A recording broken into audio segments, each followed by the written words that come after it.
was injured, and between the villages of Kurava and Suvorova, a civilian traveling in a car was killed. In Voronezh Oblast on October 22 of this year, a kamikaze drone raid by the AFU on the village of Andreykovichy led to the death of a local resident, and another person was wounded on October 23rd as a result of a drone strike on a civilian vehicle in the village of Novoyurkovichy. A woman was killed. On the night of October 26, as a result of the shelling of this city of Yasenovata by Ukrainian armed forces using HIMARS, a family was killed, a girl born in 2012 and her parents, on the night of October 27 of this year as a result of UAV attack on residential buildings in Donetsk. Women born in 1927 and 1953 were killed, and a girl born in 2006 was injured in Moscow Oblast on the night of October 24th as a result of a Ukrainian UAV hit in a residential apartment building in Krasnogorsk. 5 civilians were seriously injured, including a boy born in 2017. In Kherson Oblast on October 26 of this year, as a result of targeted shelling by the AFU of the city of Alashki, 4 civilians were killed on October 26 of this year in the village of Novaya Zbruyevka. An enemy drone attacked an ambulance that was on its way to a patient. Fortunately, there were no casualties. Of course, they will be punished for this. Russian courts continue to pass sentences on Ukrainian neo-Nazis. A mercenary from Lithuania, Pavelas Adomas Limontas, who participated in hostilities on the side of Ukraine, was sentenced in absentia to 6.5 years in prison. He has been placed on an international wanted list. Criminal cases have been sent to court against legionnaires who fought as part of the AFU from Colombia, Sweden, and Japan. And yet, Kevin Javier Ramirez, Eric Victor Hall, and Takao Tainaki, all 3 have been placed on the international wanted list. On October 23rd this year now, a few words regarding those who sponsor all of this and who pay for this bloody banquet the Ukrainian armed forces organize against civilians. So, on October 23rd, a meeting of the European Council was held in Brussels with the participation of Vladimir Zelensky, at which issues of continuing support for the Ukrainian project. Essentially, they miss the project of putting an end to Ukraine, exterminating Ukraine, because what is being done now by the West towards the population of this country, towards the citizens of this country. I don't even mention the territorial integrity, economy, statehood. What they are doing with Ukraine can be called nothing but extermination of Ukraine. They represent it as the implementation of a noble goal from the point of view of NATO, of containing Russia, as they call it, of strategically defeating Russia. The focus of attention was a brainstorm regarding the direction of a reparation credit of 140 billion euros to Kiev at the expense of Russian assets stolen by Brussels. There are apparently no other sources left, and the friends of Zelensky are clearly not eager to transfer funds from their own leaky budgets for the cause of defending Europe until the last Ukrainians left standing. However, the EU members could not agree on the legalization of the theft of our assets. In this regard, local publications operating in the European Union mentioned that if you managed to hide the fact that the outcome of the discussion, here is the quote, again raises questions about the fragile support for Ukraine from the European Union. In turn, Vladimir Zelensky, not worrying about the legal and reputational consequences for the Europeans from the encroachment on Russian property, traditionally begged for more weapons and money. He repeated the tired cliches about the inadmissibility, as he put it, of territorial concessions. He announced alleged ongoing negotiations with Europeans on possible supplies of long-range weapons to Kiev, including Tomahawks.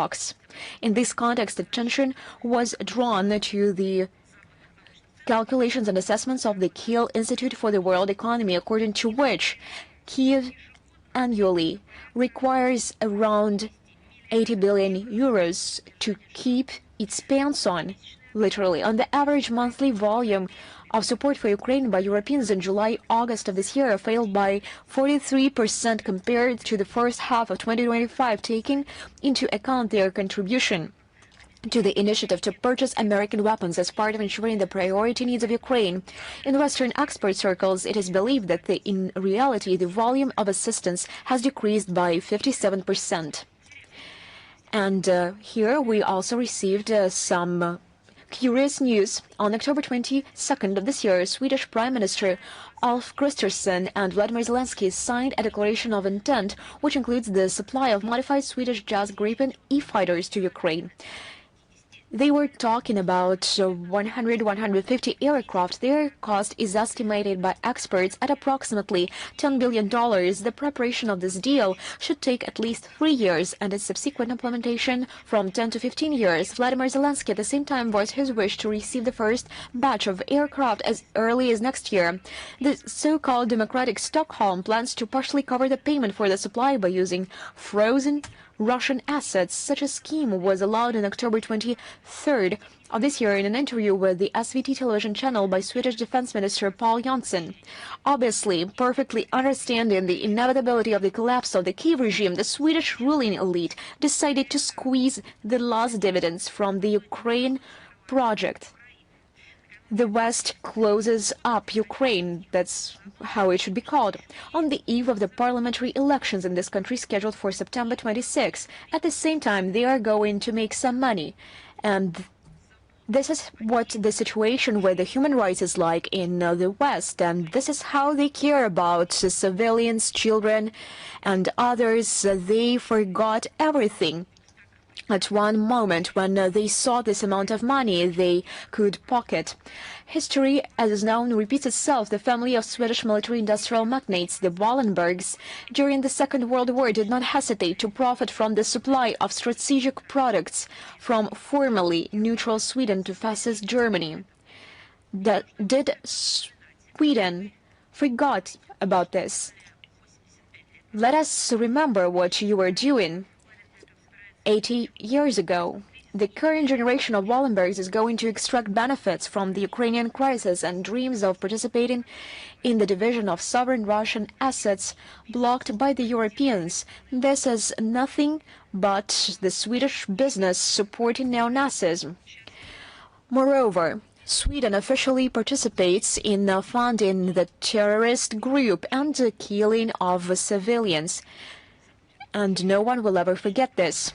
On October 24th of this year, another conference of the member countries of the Coalition of the Willing was held in London. Well, now everyone understands the meaning of the phrase Coalition of the Willing.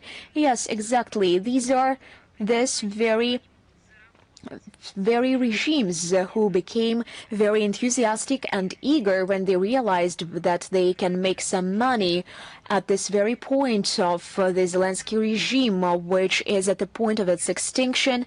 And this deal cannot be further implemented because they are no longer going to be accountable before Zelensky, but they will be able to put the money and the funds into their pockets. These are the members of this Coalition of the Willing.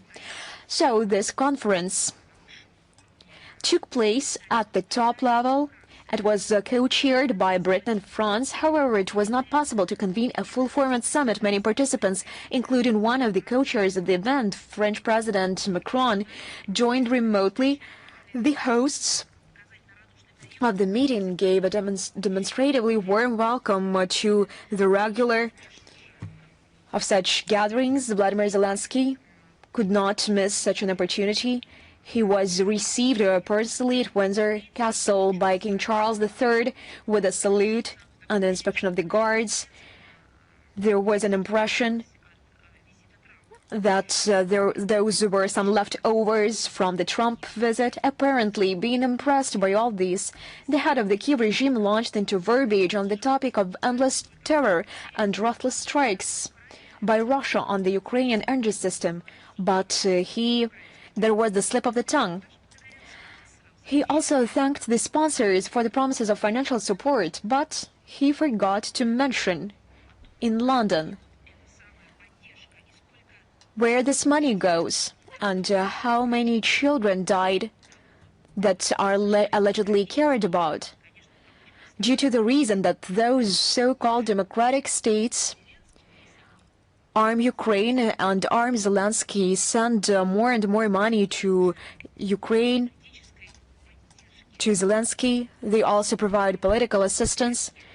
They do this rigorously, without consideration to their own principles. Also, Zelensky spoke in favor of a more substantive diplomacy, which in his view would be realized through political pressure, sanctions, and the supply of long-range weapons to the AFU. I do not know where this diplomacy comes from. I understand that these are empty words for him. I'm just curious. Following the meeting, British Prime Minister Starmer, Macron and Zelensky signed a joint statement which outlined the priority task until the end of the current year. Among them are building up the graduation supply of military products to Ukraine, strengthening its air defense systems, completing negotiations of the use of frozen, in essence stolen Russian assets for the further support of Kiev regime, and continuing work on security guarantees, including the parameters for the deployment of so-called multinational forces in Ukraine after the end of hostilities. And they had a great opportunity of making up things and fancies. But they have no soul in the common understanding of the world. As the discussions in London showed, the coalition of the willing is increasingly shifting the focus of its attention from purely military assistance to the topics of using financial and economic levers of pressure on Russia. Experts rightly noted that the attempts of the willing to find ways to help Vladimir Zelensky and at the same time to profit from the immobilized Russian assets and the income from them prove that the resources of the European sponsors of the Kiev regime are running out. This is also confirmed by the discussion that has begun among the generous allies of the idea to lay a hand on private assets of Russian origin in the amount of about 25 billion euros frozen in European banks. Against this background, Russia's objective approaches to resolving the Ukrainian crisis on the basis of eliminating its root causes are meeting with ever wider understanding from foreign leaders and politicians. Support for our peaceful aspirations is invariably expressed by colleagues from the countries of the global South and East. Increasingly clear are the just reproaches addressed to the European Union countries which are preventing the negotiation process and contributing in every possible way to the escalation of the conflict. With similar condemnation addressed to those Eurohawks, Hungarian Prime Minister Viktor Orban and member of the U.S. House of Representatives Anna Paulina Luna have spoken out in recent days, including other public figures. And speaking about historical facts, on October the 28th, we marked the 81st anniversary of the liberation of Soviet Ukraine from the German fascist invaders was celebrated. It became possible as a result of one of the landmark battles of the Great Patriotic War, the Carpathian-Uzhgorod offensive operation of the Red Army. It was carried out in the period from September 9 to October 28, 1944, and became part of the East Carpathian strategic campaign. This was preceded by the liberation of the western regions of the Ukrainian Soviet Republic, where together with the Hitlerites, their henchmen from the 40th Ukrainian SS Infantry Division Galichina were utterly defeated. In 1944, our army reached the pre-war borders of the Soviet Union and moved on to battles in the impassable Carpathian forests, ensuring the liberation of the territory of Subcarpathian Rus, now the Zakarpattia Oblast, from forces allied with the Nazis. In heavy battles, the troops at the 4th Ukrainian Front, under the command of Colonel General and by the end of the operational Writer General of the Army, Ivan Petrov, captured the key cities of Transcarpathia, Uzhgorod, Mukachevo, Chop, and their surroundings. Today, the neo-Nazi Kiev regime is trying with all its might to erase the memory of the liberation of the region and all of Ukraine from the fascist invaders. This regime demolishes monuments and memorials to the soldiers of the Red Army, glorifies the Hitler soldiers and the puppets from among the Ukrainian nationalists. For example, in Odessa, a street named after the aforementioned General Petrov in 2024, without any consideration for the opinion of the Odessa residents, was named after one of the militants of the neo-Nazi Azov regiment. recognized this terrorist organization in Russia and killed in Mariupol fighting in March 2022. You should remember that manipulating history is fraught with serious consequences, namely the repetition of these lessons. As the Ukrainian experience testifies, attempts by the Kiev regime to impose distorted historical interpretation invariably lead to tragic consequences. They face not only internal rejection within the society, but also the determination of civilized countries to defend the truth about the Second World War and the Great Patriotic War. I strongly recommend that you familiarize yourself with the archival materials recently declassified by the Russian FSB concerning the atrocities committed by Banderas followers in Western Ukraine during the war. You will understand the methods of Ukrainian Nazis, methods of intimidation, combating the civilian population, and many, many other things.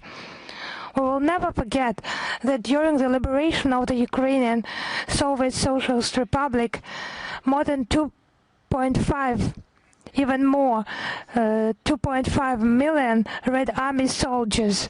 During the German fascist occupation, more than 10 million people were killed there, and another 2.5 million were forced into slavery. We will never forget these sacrifices, and we will never allow anyone, everyone else, to forget them.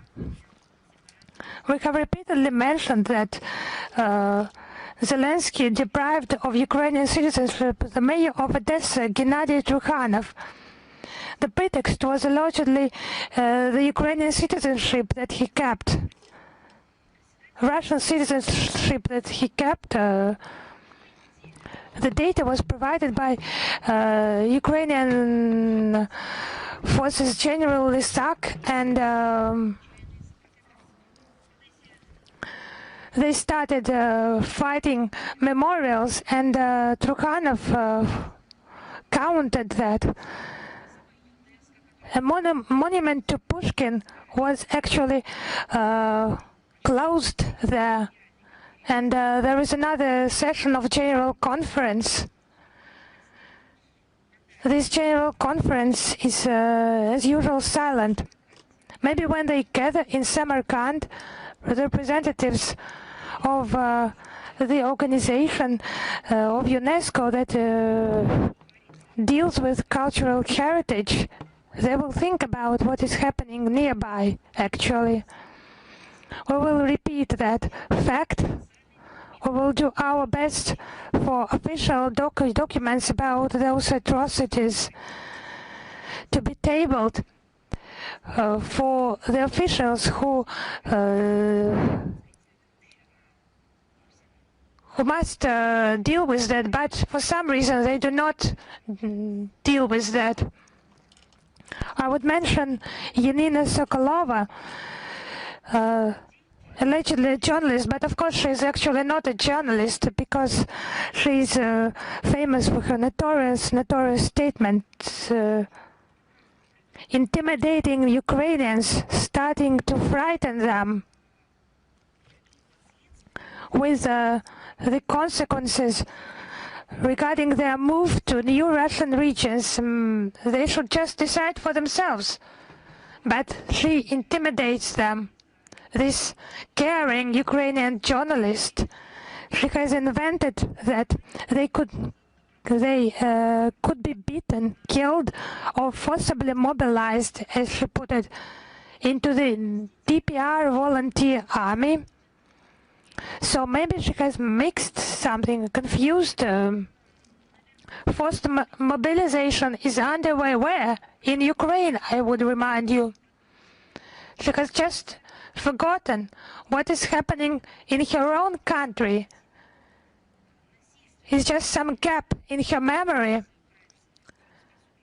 The failed forced mobilization of working age Ukrainians. And she has forgotten to mention the overwhelming corruption, destruction in Ukraine, also in the context of this failed mobilization and mass repressions against citizens who just demonstrate some smallest attempts to ask a question. Based on those arbitrary actions, they observe such personalities are just totally hateful to those who are their compatriots and who they're just trying to finish, to destroy them. And now they're jealous of people building their new life. Even those people who are no longer part of Ukraine. Yes, Russia's new regions and other regions of Russia, they suffer from the terrorism of the Kiev regime, but the rate of their development is just cannot be imagined by that Ukrainian dictatorship and its sponsored. Massive construction is underway. Thousands of houses, schools, hospitals and other social sites are being restored. Hundreds of roads and communication sites are being built. Parks, memorials, public spaces are being reconstructed and built. Yes, they are on the front line, they are being shot, but they know they will win. And they know their life will be dignified. And they know they have made the right choice. And the more the Kiev regime shoots them, the more it enshrines in their conscience the knowledge that they are right, that their choice is right. Assistance is provided to families, to elderly people, education is developed. In Donbass and Novorossiysk, the residents are confident in their prosperous future despite all the difficulties. It cannot be said today about common Ukrainians, whom the Zelensky regime has literally sentenced to being expendable for his interests. The Ukrainians are just purifying, cleansing the territories from their own population, torture, kill civilians, unarmed civilians, those who they call their compatriots. The mentioned facts, of course, confirm the relevance of the tasks of denazification and demilitarization of Ukraine and the elimination of threats from its territory. All these goals, as repeatedly mentioned by Russian leadership, will be achieved. The neighboring Moldova. We have repeatedly highlighted the alarming trends in this country, the glorification of Nazi collaborators and downplaying the heroic feat of the Red Army soldiers who have sacrificed their lives to free the Republic from German Nazi invaders. Romanian Nazi collaborators are honored, the Georgian ribbon is banned, the broadcasting of patriotic films is banned, and it is also obvious in the school program there is a textbook that is called The History of Romanians and World History for the 12th grade students. It extols the dictatorial regime of Ion Antonescu and the so-called noble goals regarding Moldova, while the Soviet Union is baselessly accused of expansionist aspirations. A widespread negative reaction in Moldova was sparked by the order published on the 9th of October by the Ministry of Culture. I will quote: "The instruction on the procedure for the erection, relocation and dismantling of monuments in public places." According to this document, the demolition of monuments is possible if they, quotation, promote a hostile, defamatory or derogatory attitude towards national spiritual values and or significant events in national history. But actually the Moldovans did not believe that, as they know how they are treated now, how they are deceived now. The regime does its best to cancel the national identity of the Moldovans. We have repeatedly mentioned it, but I will quote some more examples. In the villages of Gilichene in the Teleneshte district, Zaim in Kaushene district, and Teleshenti in Hinesti district, 3 cemeteries of so-called Romanian heroes who fought in the ranks of Hitler's collaborator Ion Antonescu were opened. An act of vandalism was recorded on the 22nd of October in Chisinau with regard to the inscription on the building of the National Children's Library named after Krange. It was made to honor the Soviet soldiers who liberated the Moldovan capital from Romanian and Nazi occupation. Unknown people just tore away the protective glass and painted the inscription with white paint. There was no official reaction from the authorities. However, the citizens of Moldova, they registered a petition on the necessity to restore the historical inscription. And I would like to also to quote the Agency for Military Science and member of Moldova hosted the opening of the exhibition, quotation, Outstanding Romanian Personalities in Bessarabia 1918-1944. These, so to say, personalities include recipients of Nazi German orders. So where is Israel now that is so vehemently fighting the Holocaust? They collaborated the criminal in the Holocaust. As they say, disrespect to victims of the Holocaust. Some dance, some song. So what dances and songs do you mean? Monuments are being erected to those who have destroyed the Jews during the Second World War. Monuments are being erected to Romanian collaborators of the Third Reich. Monuments are being erected to those who have preached hatred based on racial and national grounds. Where are all those who annually, several times, mark the International Day established by the UN General Assembly and all other memorable dates connected with the Holocaust? Where are all those people? Or is it not about the Holocaust? Should the Holocaust be remembered in some other formats? That is the Holocaust that was in place, among others, on the territory where the Romanian collaborators operated. But everyone keeps silence. I would like to ask, why are you silent? As the exhibition I have mentioned is dedicated to those who ordered to kill and torture civilians living on the Moldovan land of all nationalities. Just have a look. Again, Russia is making this statement. Russia calls upon everyone, actively calls upon everyone. Where is everyone? The Moldovan collaborators having operated on the territory of Moldova, killing people of different nationalities.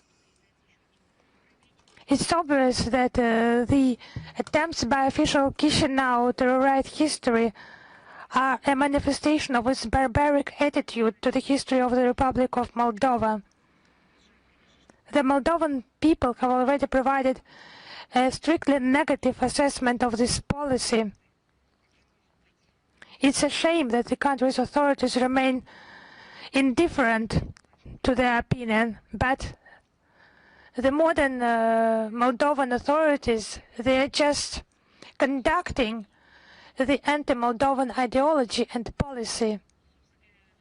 But actually, about those who usually remains in the shadow, we have drawn attention to Keith Clarenberg published material. He cites declassified CIA data on collaborators, Nazi collaborators and participants in the Holocaust on the territory of Latvia, Lithuania and Estonia after the end of the Second World War. It's inhumane methods of MI6 aiding those collaborators.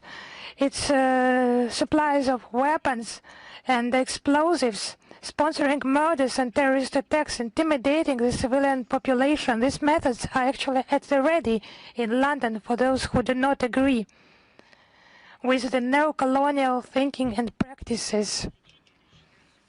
It's just an illness of the British political class that is incurable and just provides increasingly scary effects across all the society.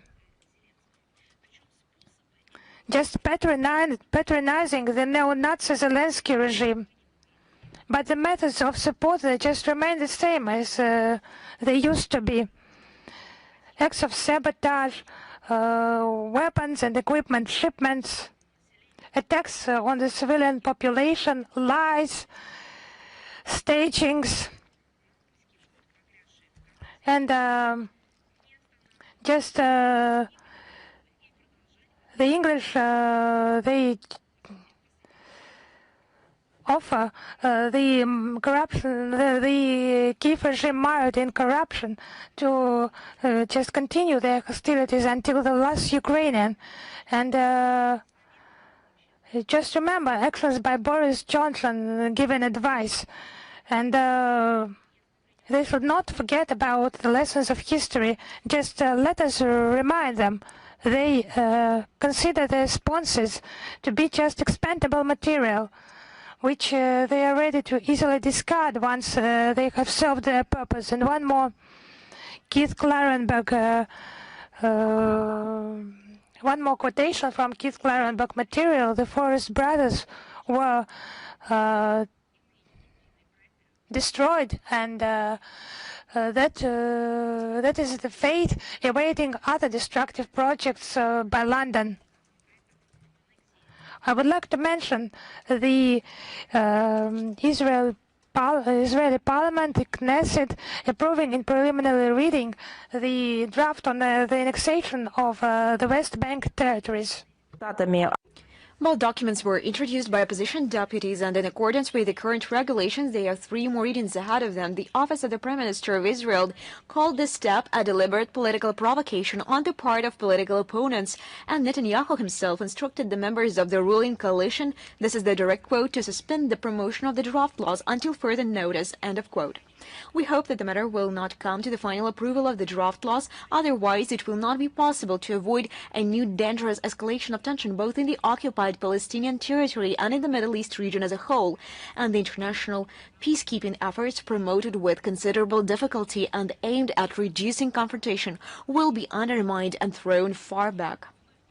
We emphasize once again that a solution to the Palestinian problem can be achieved only through political and diplomatic means. We see the main task today in ensuring sustainable peace in the region and creating the necessary conditions for establishing direct negotiations between the Palestinians and the Israelis on all issues of final status. Their logical outcome is intended to be the creation of an independent, territorially integral Palestinian state coexisting in peace and harmony with Israel. Just recently, the General Assembly of the United Nations voted on the so-called anti-Cuba policy of the United States against Cuba. We welcome the almost unanimous adoption by the 80th session of the UN General Assembly on October 29th of this year of the annually submitted by Havana resolution necessity of ending the economic, commercial, and financial embargo imposed by the United States of America against Cuba. 165 states voted for it, 7 voted against, and 12 abstained. Russia, in its traditional vein, actively supported this document and made a corresponding statement during its consideration. The adoption of this resolution once again demonstrated the decisive condemnation by practically the entire world community of Washington's unilateral restrictive measures against Havana, which grossly violate the fundamental principles and norms of international law and prevent Cuba's full participation in international and regional cooperation, and also encroach on the inalienable right of Cuban citizens to a dignified life. The American blockade of the Island of Freedom is a long-standing sanctions war unleashed by the United States against Cuba to achieve its main goal, the overthrow of the government it dislikes, and is a vivid example of treacherous interference in the internal affairs of an independent state. It is no secret to anyone that these illegal unilateral restrictive measures are designed, among other things, to intimidate other states that would like to develop mutually beneficial cooperation with Cuba. The economy of the island is suffering colossal losses from the American embargo from March 2024 to February 2025. The damage caused to it by the blockade increased by 49% compared to the previous similar period and amounted to more than $7.5 billion US, exceeding the huge damage caused to the country in 2023 by $2.5 billion US. The total losses for the entire history of the embargo have reached more than $170 billion US. If not for the blockade, Cuba's GDP could have grown in 2024-2025 by 9.2%, which is one of the highest growth rates in the Western Hemisphere.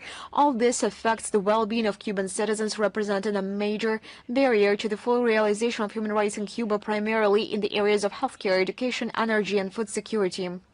We are confident that the fraternal Cuban people, despite all of Washington's efforts, will continue to courageously and cohesively resist the challenge.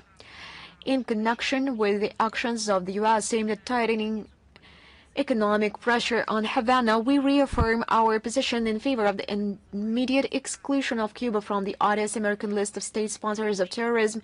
This country has an impeccable reputation as an active participant in international cooperation in countering terrorism. Guided by the fundamental principles of the United Nations Charter, we will continue to advocate, together with the world majority, for the complete and unconditional lifting of the embargo, as well as against the preservation of Cuba on the specified list of states.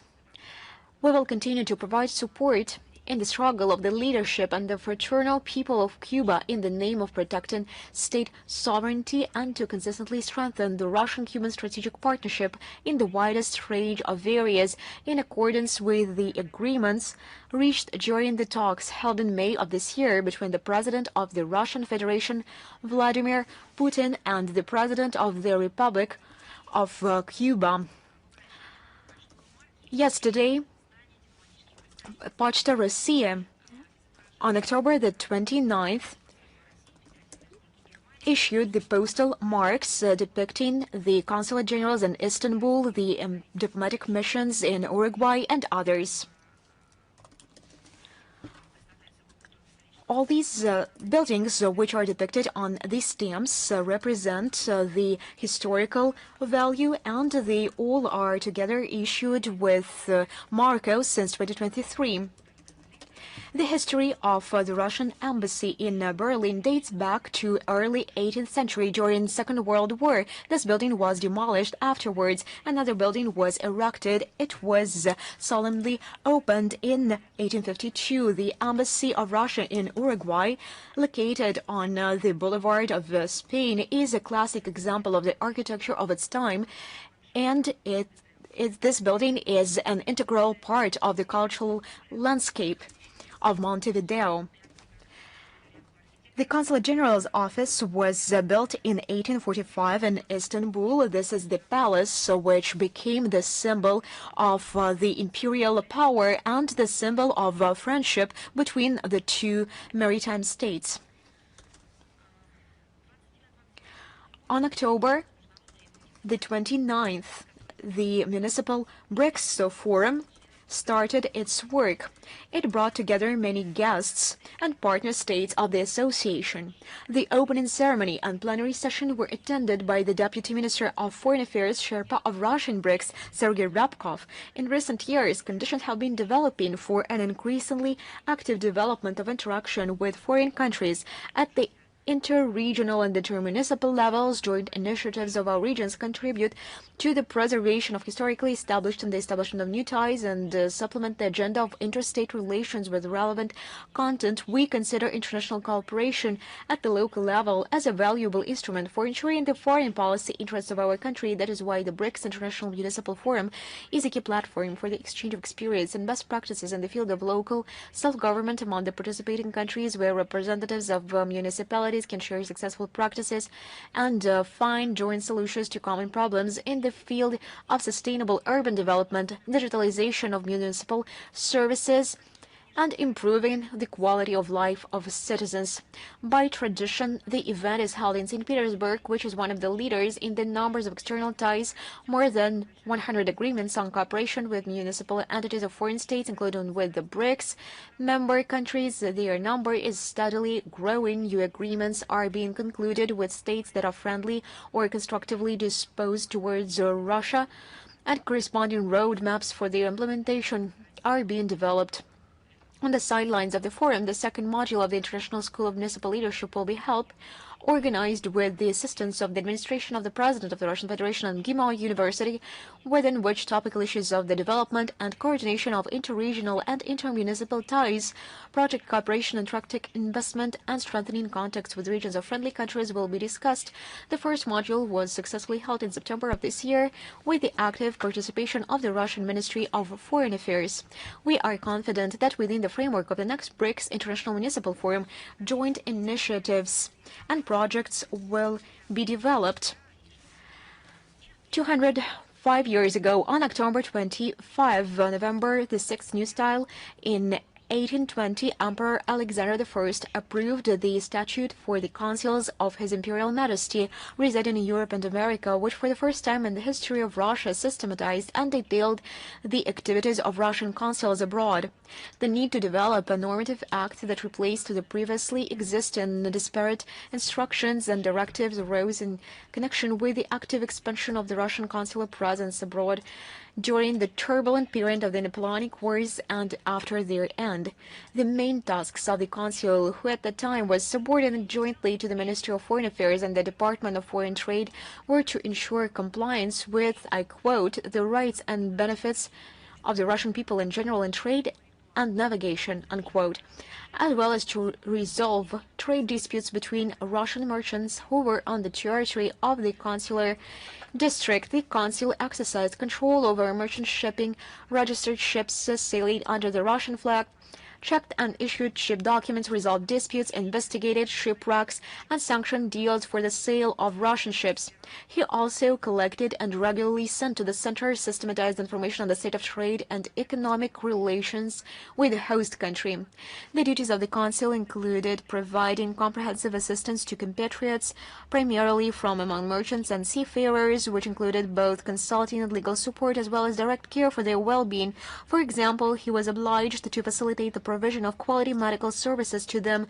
The consul issued passports and certificates of registration of civil status acts to Russian subjects, performed notarial acts, carried out the legalization of documents, established guardianship over children left without parental care, took measures to protect inherited property, and assisted in the return of compatriots to their homeland.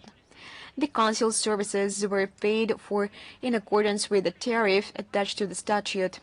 For more than 2 centuries, the consular statute has been repeatedly revised and supplemented, while invariably remaining the main source of law for Russian and Soviet consuls.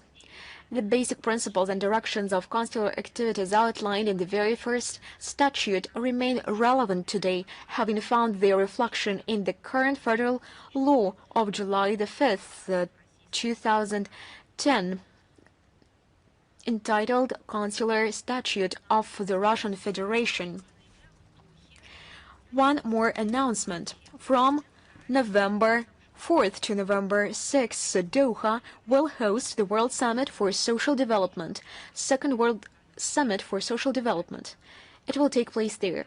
The event is timed to coincide with the 30th anniversary of the World Summit for Social Development in Copenhagen, which defined the global tasks in the field of poverty eradication, promotion of full and productive employment, and encouragement of social integration. The current summit is intended to play a key role in assessing progress and addressing gaps in the designated areas, as well as in promoting comprehensive approaches focused on people's interests. The political declaration, the adoption of which is intended to be one of the main outcomes of the meeting, is aimed at achieving these goals. The Russian delegation will be headed by the Ministry of Labor and Social Protection of the Russian Federation, Anton Kotikov. It will also include representatives from the Ministry of Health, the Ministry of Culture, the Ministry of Foreign Affairs, as well as the All-Russian Union, Federation of Independent Trade Unions of Russia. The Russian side expects a constructive and interested dialogue with the forum participants on the entire spectrum of social development issues. On November 6th and 7th, the annual Yalta International Forum for Just World Order, New Tasks for Russia and Crimea will be held in Moscow. The event is organized by the Council of Ministers of the Republic of Crimea for the participation, the permanent representation of the Republic of Crimea under the President of the Russian Federation. The forum's agenda provides for the discussion of topical problems of regional and international development and is focused on solving practical tasks for the further disclosure of the large-scale potential of Crimea and increasing its investment attractiveness. Within the framework of the event, the 10th International Conference Crimea and the Modern International Context, the Russian Status of Crimea as an Indicator of Changes in World Politics, a meeting of the International Association of Friends of Crimea, and a session, Economic Partnership of the Republic of Crimea and the Republic of Belarus. Crimea, the southern seagate of the Union State, will be held. Leading experts, scientists, representatives of government bodies and public figures from Russia and foreign countries and members of the International Association of Friends of Crimea will take part in the forum. Now about a very important date. As you know, since 2005, Russia has celebrated National Unity Day on November the 4th. This holiday was established in memory of the liberation of Moscow by the People's Militia from Polish interventions in 1612. It has a deep historical and cultural context, reminding us of the value of unity, the importance of protecting the fatherland, and preserving traditional Russian spiritual and moral values. At all turning points in the thousand-year rich history of Russia, it was the unity of its people. It was the key to glorious victories, the key component of the successes of the Russian state. Together, we are strong, thanks to the enormous intellectual and creative potential of our people, people who are talented and who love their country, who sincerely wish to bring benefit to their people. On this day, we remember the heroic deeds of our ancestors who united to defend the motherland, regardless of their origin, religion, and social status. We remember those people who demonstrated heroism, courage, and patriotism. This holiday has a special meaning for the participants of the special military operation. Every day, they perform heroic feats in the name of the glory of our fatherland. On behalf of the Ministry of Foreign Affairs, we know that we do not say and send congratulations in advance, but nevertheless, we always convey our emotions. We always share significant and important words on the eve of such important holidays as the Unity Day. That is why we will do this once again on November the 4th, but I would like to sincerely congratulate our soldiers there at the front line and wish them good luck at their daily heroic deeds, at their very important and dangerous mission. We wish you to come back with a victory, safe and sound. We do love you sincerely. We are with you and you are with us, and we all are together. This is what this holiday, the Unity Day, is about. The world understands sovereign strong Russia is the most important factor in the formation of a new multipolar world order reflecting the interests of all mankind, and not just a handful of countries of the Golden Billion, as they call themselves. Our country is always open to cooperate with those who are sincerely interested in doing so. Today, when some are trying to build, I do not know, dividing lines, new walls, they are digging pits. We are going to continue to build bridges of cooperation, of mutual understanding, in order to stop this hatred, anti-humane ideology which is now transferred into militarization of the Western geopolitical space. Now let me quote a phrase from Two Unities, 1870. Unity proclaimed the oracle of our days, can be soldered only with iron and blood, but we will try to solder it with love, and then we will see which is stronger. On the occasion of National Unity Day, a large-scale program of festive events is planned in Russian foreign missions around the world with the participation of Russian compatriots living abroad. What else can I say? I would like to seize this opportunity and to congratulate everyone on the upcoming holiday. We wish you all the best. We congratulate you on the upcoming Unity Day. I am ready to answer your questions. Yes, hello, Madam Zakharova. Hello. At the beginning of the week, Kaja Kallas said that international world order is being attacked. It's a quotation, and that the bloc is considering the options of supporting the International Criminal Court, ICC.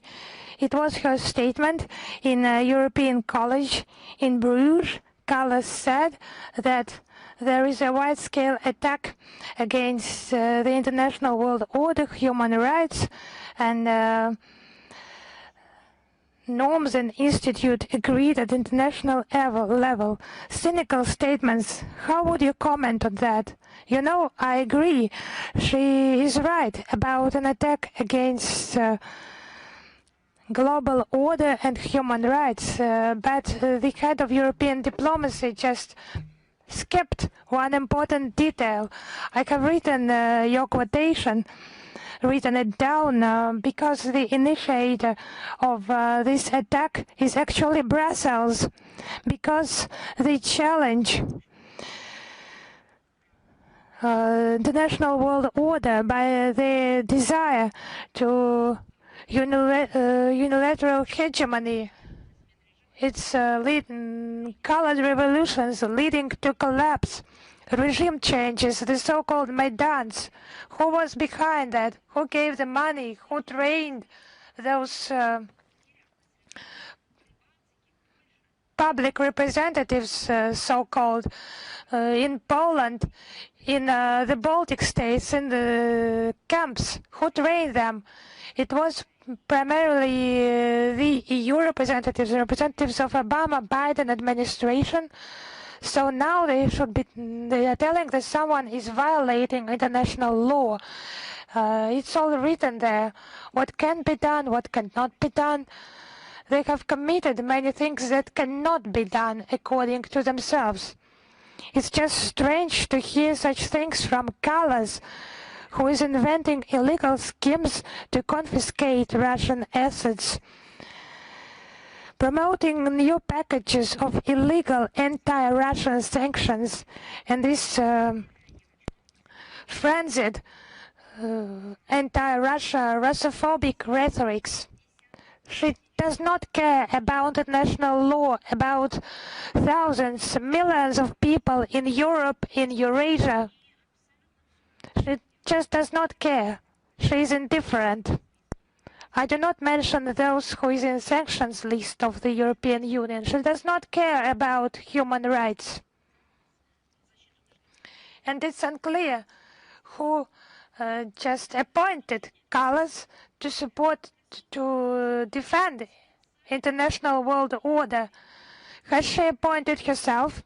Because there are international mechanisms, institutions in place, UN bodies, International Court, UN Security Council. As we know, colors does not have any relation to them. As for International Criminal Court, it is not within the UN structure. It's only for those countries that have ratified the Roman Statute. Russia is not among them. And because of that unconcealed political engagement of the International Criminal Court, of some prosecutors being politically engaged, some countries take a decision to quit the Roman Statute. For example, Hungary, Mali, Niger, these have 3 states. This pseudo-court body, and they failed to provide guarantees of personal security to Netanyahu, who is under the International Criminal Court arrest. Maybe Callas will deal with her own EU members, have a meeting, just consider them, consider their behavior, maybe let them develop their unified stance, and then she will go on to teach others. For example, Polish Prime Minister Sikorski just saying that he is ready to arrest and to provide him to The Hague. So how is the Sikorski statement, how does it correlate with international law? By all the means, he is protecting and supporting the International Criminal Court, this Brussels bureaucracy, despite statement by its own member states, because this structure is an instrument of putting pressure to unfavorable regimes. These totally corrupted, as we now know, bodies, those who pay, they just make orders, they order. And this dossier is a Ukrainian dossier. This case is the most profitable for the International Criminal Court. The justice body that should be just independent, and that's for Callas to comment. It's strange to hear, because I do not want to provide details here, because they have been provided in Russian reports, in profile reports by our ministry. Now I do not want to describe those details during the briefing, but we will post the links. So let her study documents on the affairs in the European Union. She can command there, she can bring order to that, and as far as she is allowed by the EU members, maybe let her just remove the dust somewhere in the European Union to be the master there. But after she brings order there, she can just deal with something else. But first of all, let her deal with her domestic affairs. Thank you very much. One more question, if you allow me. The initiative part you have mentioned today, the recent meeting of the coalition of the willing, with the participation of Zelensky and the British tradition to support Nazis. Can you just provide your assessment for Britain's action in supporting the Ukrainian crisis? Just London is gambling everything on supporting the Ukrainian leadership. It's just some forensic idea. And they remove just all the social, economic problems to the background. widespread migration, illegal, and not regulated, that is changing the face of Great Britain. It is just changing, and street crime as well, very high rate. Keir Starmer government and the rating of his Labour Party falling. They're just supporting their sponsors on Bankova and supporting them in their anti-Russian policy that is killing the Ukrainian people. They are pushing them towards a dangerous edge. Zelensky has visited Great Britain in October. He was received by Charles III in Windsor Castle, honoring Zelensky. There were parade procedures, as if he came with some historiographical purposes.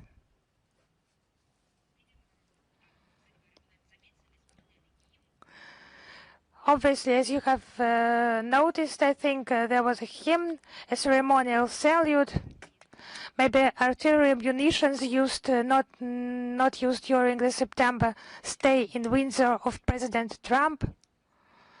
Actually, Zelensky was just invited for some leftover.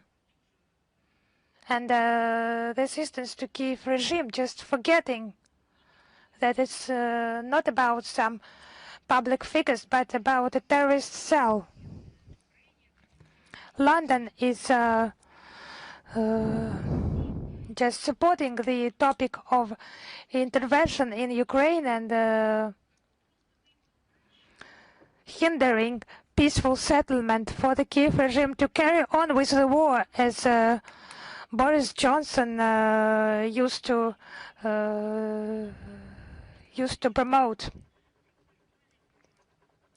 Now it's transition to a virtual format of the meeting, and London just keeps hopes of the theft of Russian assets, but the British people are not ready for that, because it will be catastrophic losses for London City. They just think that someone else will do that. It's just their tactics to provoke and then to say that they are not engaged in it. It's classical tactics of the English politics. It's not just someone patronizing those tactics. It will be paid by London, by common citizens, common British citizens, as it is always the case. They should realize the destructive nature of anti-Russian politics that is fraught with grave consequences for international and regional security. At first, it is not hindering efforts aimed at the settlement of the conflict by eliminating of its root causes. Thank you very much. Thank you. Is RIA Novosti with us? Yes, Madam Zakharova, Kristina Rodriguez, RIA Novosti. We have 2 questions today, if you allow. I will move on to the first question. How would you comment on the information that has appeared in the media that the illegitimate high representatives of Bosnia and Herzegovina, Mr. Schmidt, is soon to leave his post and pass on his duties to someone who will be approved by the UN Security Council?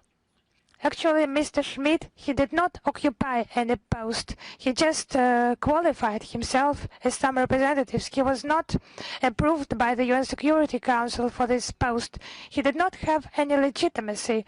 They're just words, special words. He's just an usurpator that can qualify him. and to pass on his functions, to pass on the functions he does not have, he has never had. He cannot do that, and the post is vacant after Valentin Insko left the post. Actually, his stay in Bosnia and Herzegovina is just his private business.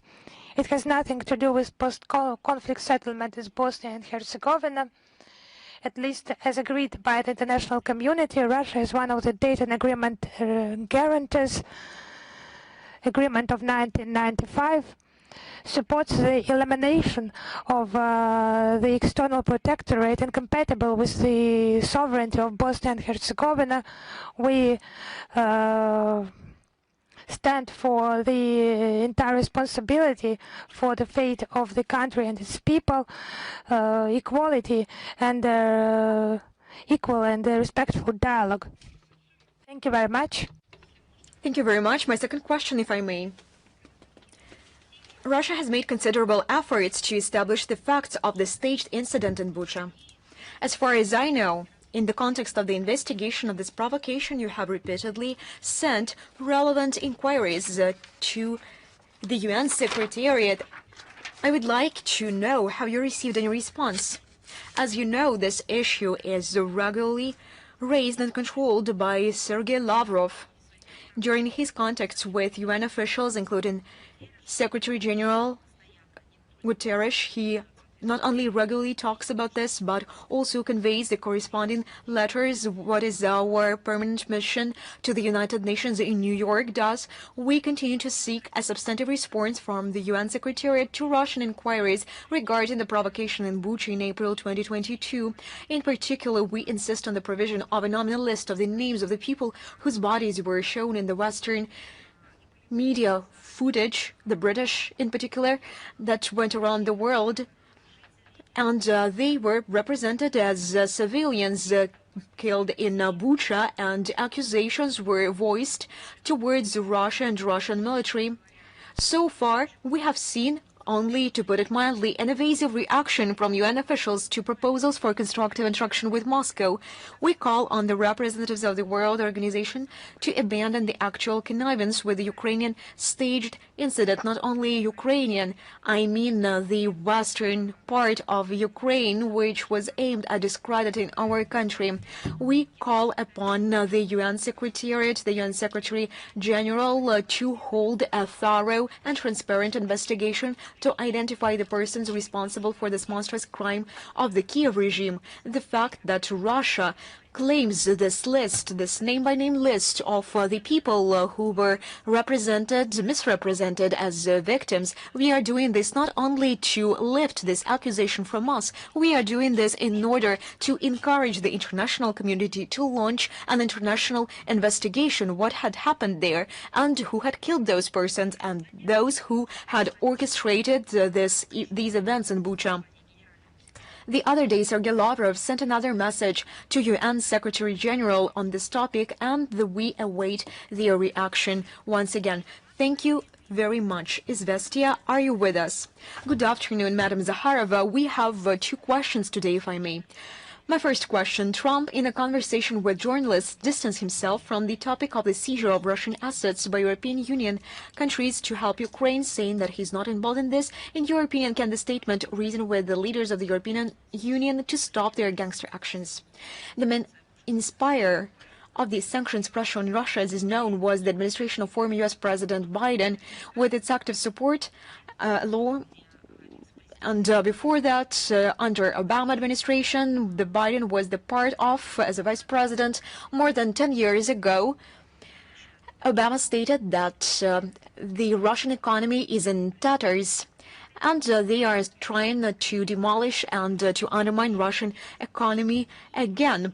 With its active support, a law on peace through strength in the 21st century was adopted in the U.S. in April 2024, containing a mechanism for the confiscation of Russian sovereign assets. The goal was to push, or rather to provoke, other Westerners, primarily the European Union, to confiscate our state reserves. Let me remind you that the sanctions of the European Union of 2014 were adopted under the pressure of the United States of America, and personally, the then Vice President of the Obama administration, Biden, he was the Vice President at that time, he said that that was something he was particularly proud of.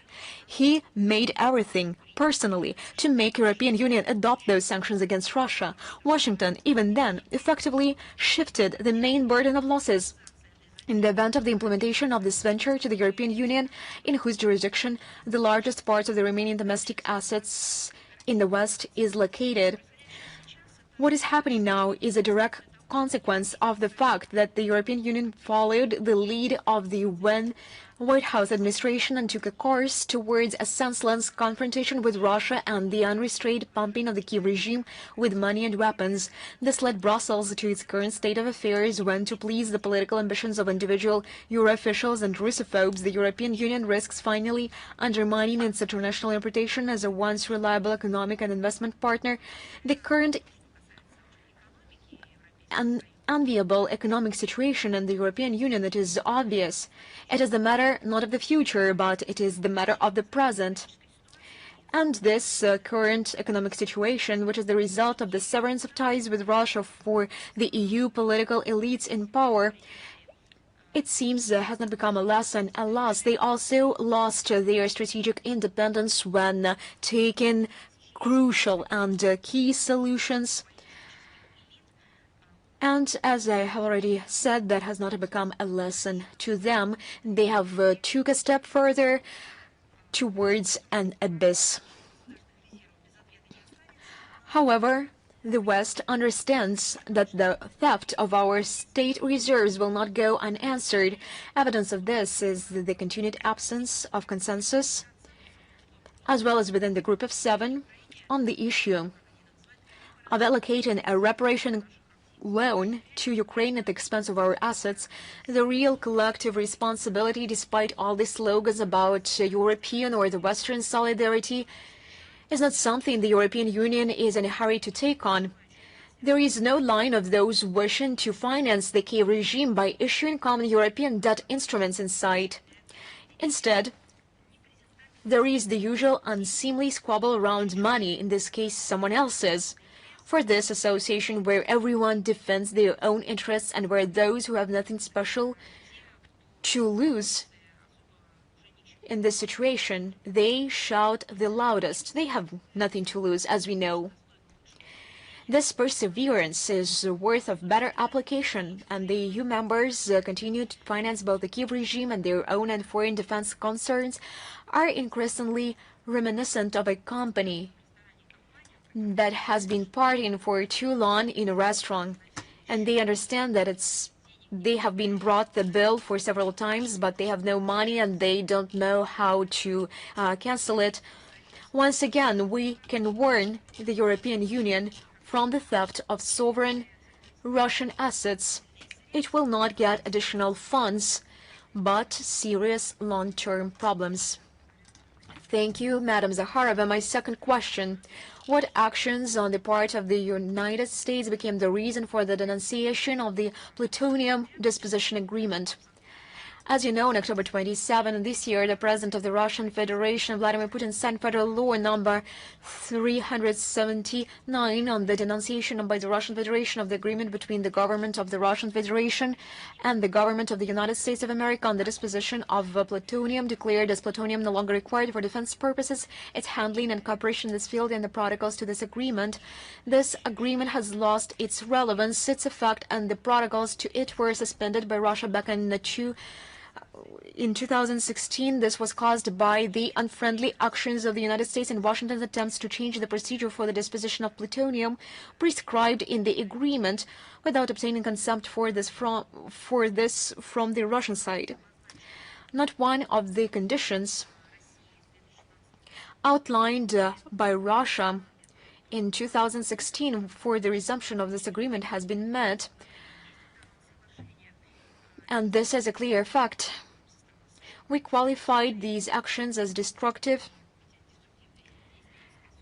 And these destructive actions contributed to the general aggravation of the military-political situation in the world. Moreover, the United States unilaterally abandoned the strategy for the disposition of plutonium agreed upon with the Russian side and resumed the production of plutonium bits for its nuclear warheads. As a consequence, Russia decided to complete the process of terminating cooperation with the United States within the framework of the agreement.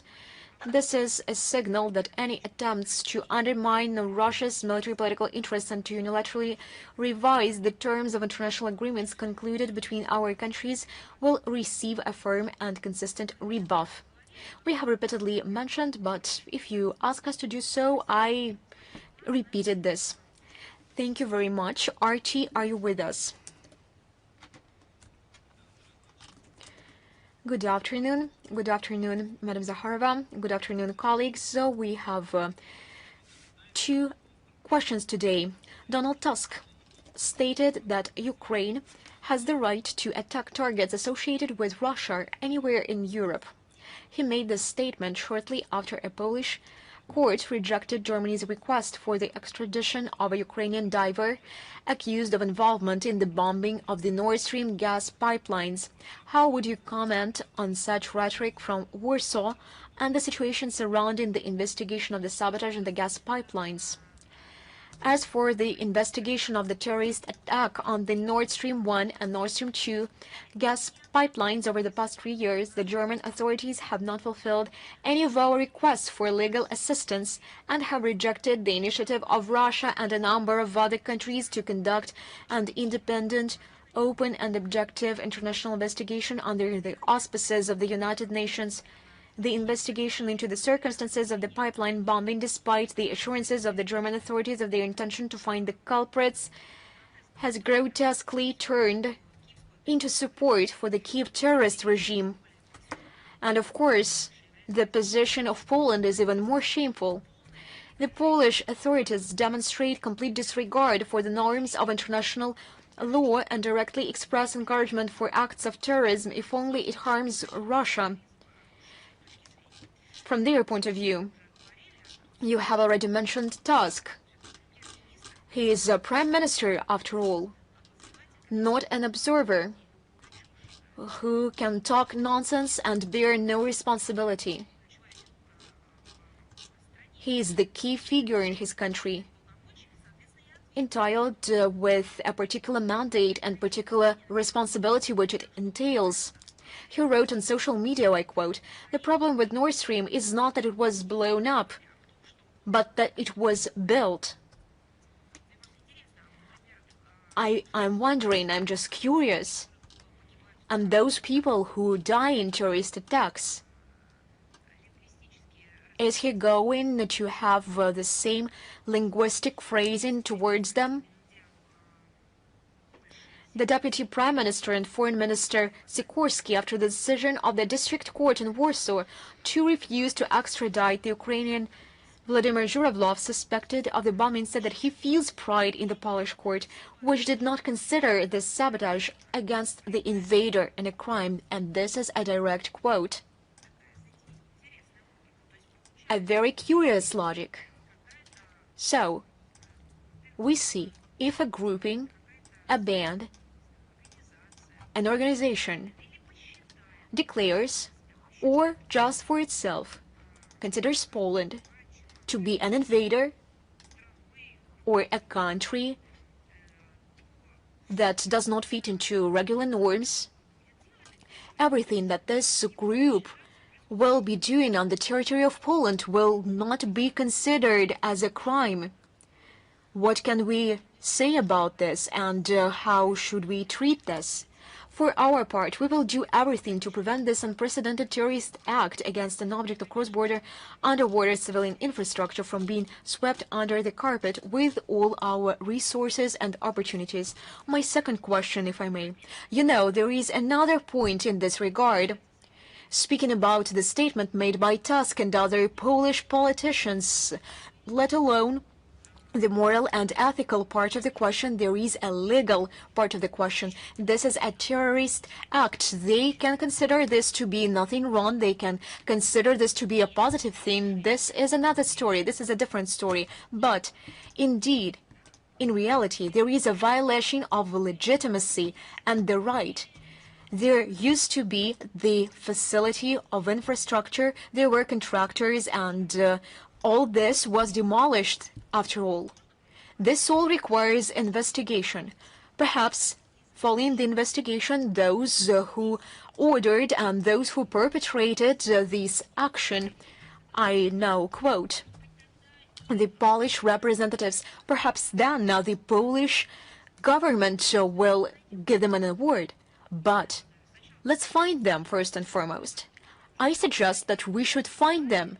We should identify the perpetrators and then give the Polish government an opportunity to honor the perpetrators, the so-called heroes. Speaking about those who ordered this terrorist attack, Biden himself said that he would do everything possible to suspend this infrastructure project from functioning. This statement was a public confirmation of his intention. We should identify those who perpetrated, who sponsored and supervised all those happening, and afterwards each and every legal entity, international organization will give corresponding assessments of those activities. Some would say that those are criminals, and Warsaw perhaps will award and honor those perpetrators. Just do not get in the way of finding these so-called Polish heroes. Let's find them first and foremost. My second question, if I may. The mayor of the Armenian city of Gyumri, Verdan Gukasyan, detained on the 21st October on the allegations of corruption.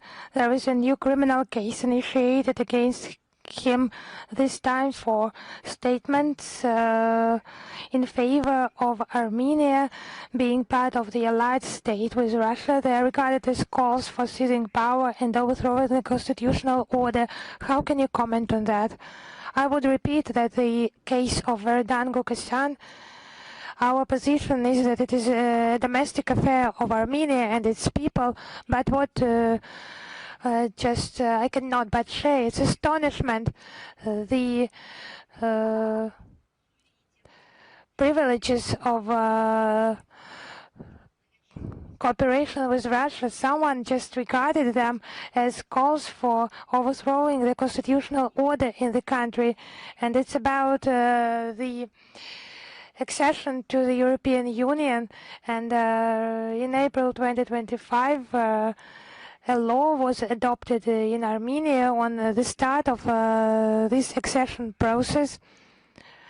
Maybe let them just qualify this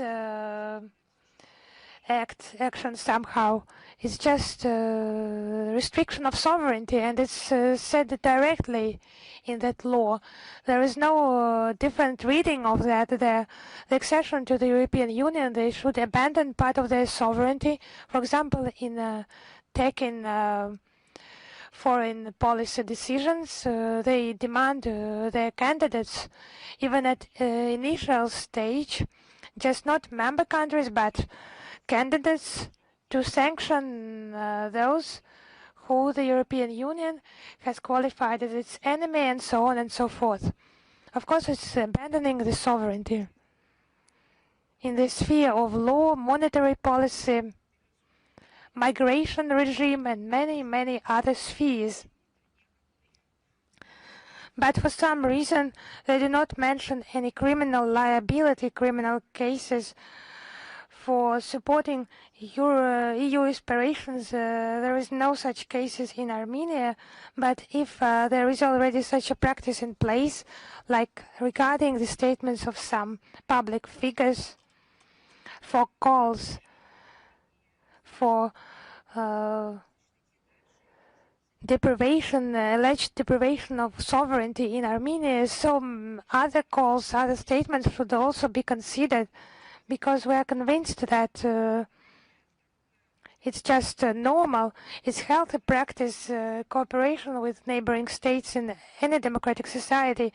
And I hope that the legislative legal bodies of Armenia will avoid politicized approach in their duties. As Verdan Gukasan said, I have written down a quote. Armenia being within the allied state with Russia, because Armenia is member of CSTO, other alliances with Russia have mentioned not only problems but bonuses that the Armenian people receive. Is it normal statements or not normal? I would like to understand that as well. Thank you very much. Thank you. Is Xinhua with us? Yes, hello, Madam Zakharova. In November in Shanghai, there will be the 8th China International Import Expo. What are your expectations of the coming expo and the participation of Russia in it? What do you think about cooperation, taking into account the growth in sanctions, unilateral restrictions, and other trends in global economy? Thank you. You're talking about the 8th. Could you please repeat once again? Import Expo. Yes, I have understood. This year, despite any restrictions, these stricter measures by Washington regarding tariffs, other restrictions, sanctions, despite them, we just record the growth in trade with China because widespread export expansion. The trade turnover growth is a consequence of the Chinese production sector growth and redirection of goods to alternative export markets just give us some ground to forecast the positive trends staying. This is a key role in preserving stability worldwide. The 8th Expo is just a major trade forum. We know about the demands in China, demand for our agricultural products, high-tech equipment for Russian businessmen. Business circles, this platform will provide additional opportunities for demonstration of their achievement, expanding business links with China, looking for reliable partners, accessing international markets. So we hope that this event will succeed. Thank you very much. Is News.ru with us? Yes, we are here. We have 2 questions. Hungary has initiated the creation of tripartite alliance with Slovakia and the Czech Republic. It's about an attempt to protect from the US pressure because Washington is calling upon abandoning Russian hydrocarbons. Do you think this alliance has any chance to succeed? Yes. Actually, there is no legally binding, legally formed alliance. It's about possible coordination of Bratislava, Budapest, and Prague in protection of their national interests before the European bureaucracy that has become an obvious threat for the EU member countries. We actually value the pragmatic approach, and the sovereign approach is appearing on major international issues.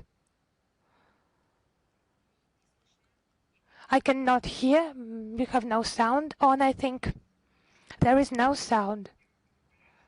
Yes, now can you hear me? Yes, perfectly.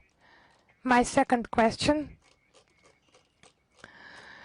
How is the process going on of the return to Russia? Во-первых, по линии профильных ведомств двух стран ведется предметный диалог в целях скорейшего возвращения российских граждан на родину.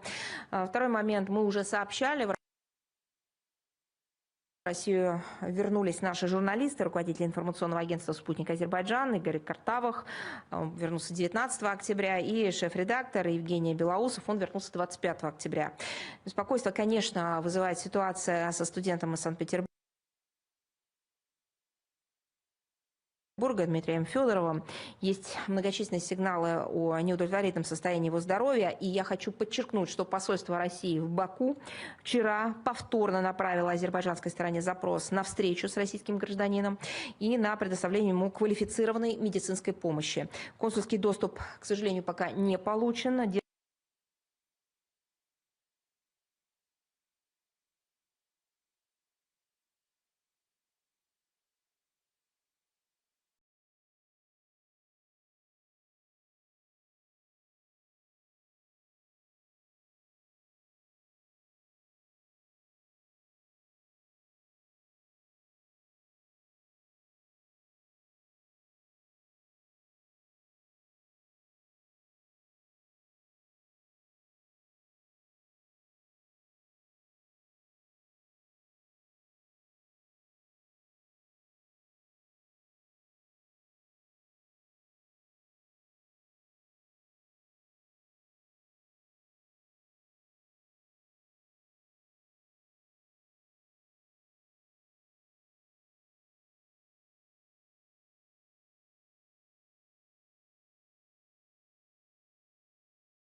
Американского председательства в 2023 году и принимать содержательные, такие действительно хорошо, глубоко проработанные документы.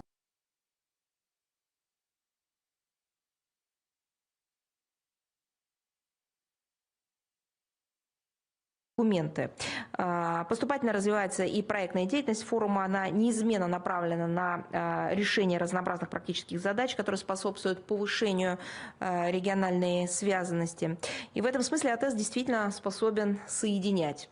На АТЭСовской площадке плотно взаимодействуем с Китаем, с другими конструктивными партнерами, делаем ставку на углубление экономической интеграции, снятие всех необоснованных барьеров, последовательно выступаем против использования экономики как оружия, совместными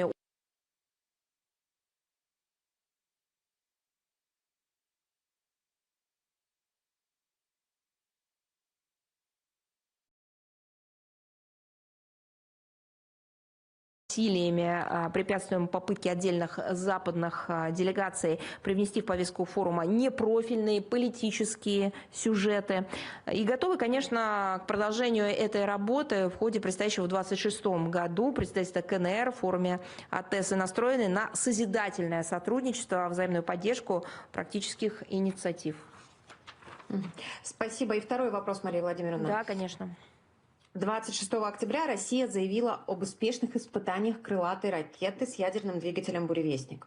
И на фоне переноса встречи лидеров России и США, утверждения нового пакета санкций ЕС и проведения ядерных учений НАТО, чем была обусловлена необходимость обнародовать информацию об успешных испытаниях «Буревестника», именно в этот момент какой сигнал этим шагом направляется?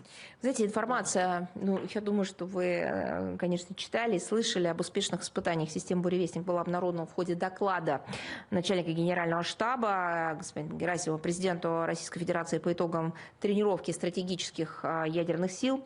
Такие многосложные и такие комплексно готовящиеся учения, включая испытания перспективных образцов вооружения, носят плановый характер. Они прорабатываются фундаментально. Сигнал в таких случаях, как правило, один и тот же. Россия на системной основе предпринимает шаги по поддержанию эффективности и надежности национальных сил и средств стратегического сдерживания, их технологической зрелости и адекватности существующим угрозам. Цель, безусловно, обеспечение постоянной готовности нашей страны защищать свои коренные и жизненно важные интересы, а также демонстрация любому вероятному противнику, что в ответ на потенциальную агрессию с его стороны Россия в состоянии дать гарантированный и твердый отпор. Что касается систем, подобных буревестнику, то, как уже неоднократно заявлялось российским руководством, их разработка носит вынужденный характер и происходит в целях поддержания стратегического баланса. В частности, нашей стране приходится реагировать на все более дестабилизирующие действия натовцев в сфере, в частности, противоракетной обороны. Спасибо. Спасибо вам. С нами ли Украина.ру? Здравствуйте, Мария Владимировна, Анна Черкасова, издание «Украина.ру». У нас один вопрос сегодня. Западные СМИ активно педалируют тему отказа госкомпаний Китая и России закупать нефть российских компаний Роснефть и Лукойл из-за санкций США. Как вы считаете, насколько экономика, точнее угроза санкций экономики стран может оказаться сильнее политических связей России с Индией и Китаем? Вы знаете, мне кажется, не стоит противоставлять вот эти сферы. С каждым из наших международных партнеров, включая Китай, Индию, мы совместно выстраиваем взаимовыгодное сотрудничество и с политической, и с экономической точек зрения. Следуем такому принципу при любых обстоятельствах, в том числе и даже неблагоприятных. В частности, Россия на протяжении многих лет удерживает первое место по объему поставок нефти в Китай. Российско-китайское партнерство в области энергетики носит стратегический характер, не подвержено сиюминутным веяниям и не зависит от внешнего.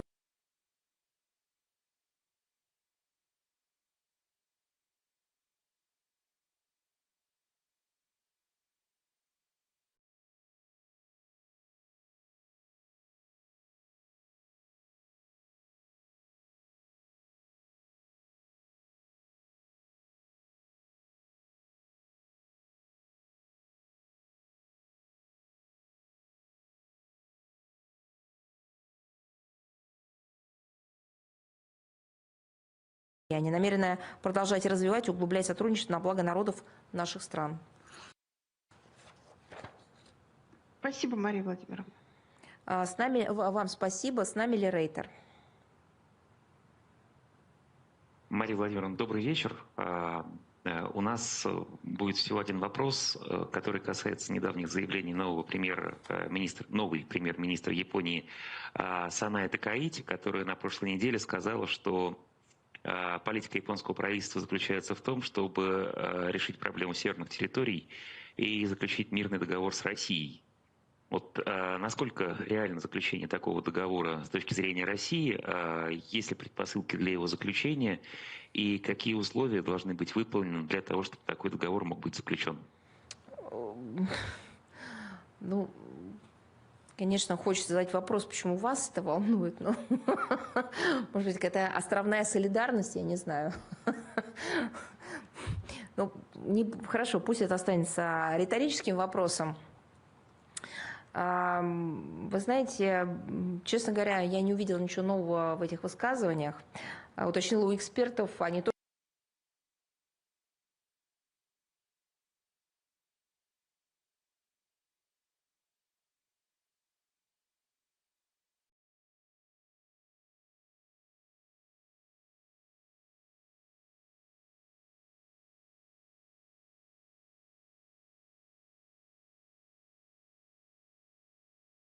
ничего не увидели нового в этих высказываниях.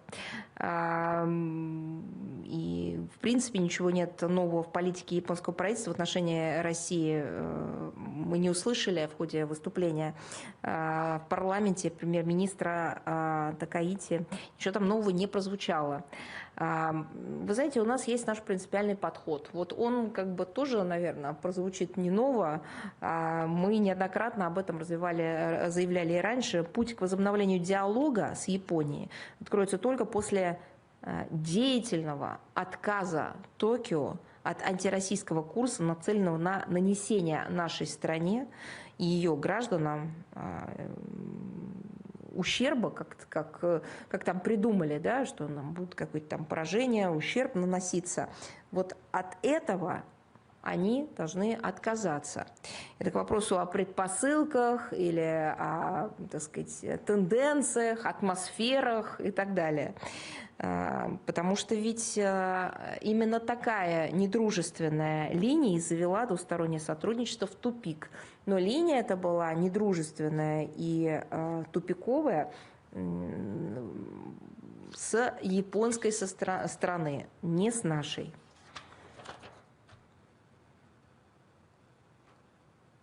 Спасибо вам большое. Да, видите, но я единственное смею предположить, что, возможно, японским журналистам запретили японское руководство или японские власти задавать вопрос. Возможно, вы, так сказать, за них делаете их работу. Тогда пусть делятся своими зарплатой. Спасибо. Спасибо вам. С нами Лиана Далу. Да, здравствуйте, Мария Владимировна. Здравствуйте. У нас сегодня вопрос. Недавно министр иностранных дел России Сергей Лавров сказал, что Россия готова предоставить гарантии безопасности, гарантии ненападения странам НАТО. Не могли бы вы подробнее рассказать, о чем идет речь и идет ли тут речь о заключении какого-то нового соглашения? Да, могу. Сейчас, одну секунду. У нас оперативно поступают новости. Да.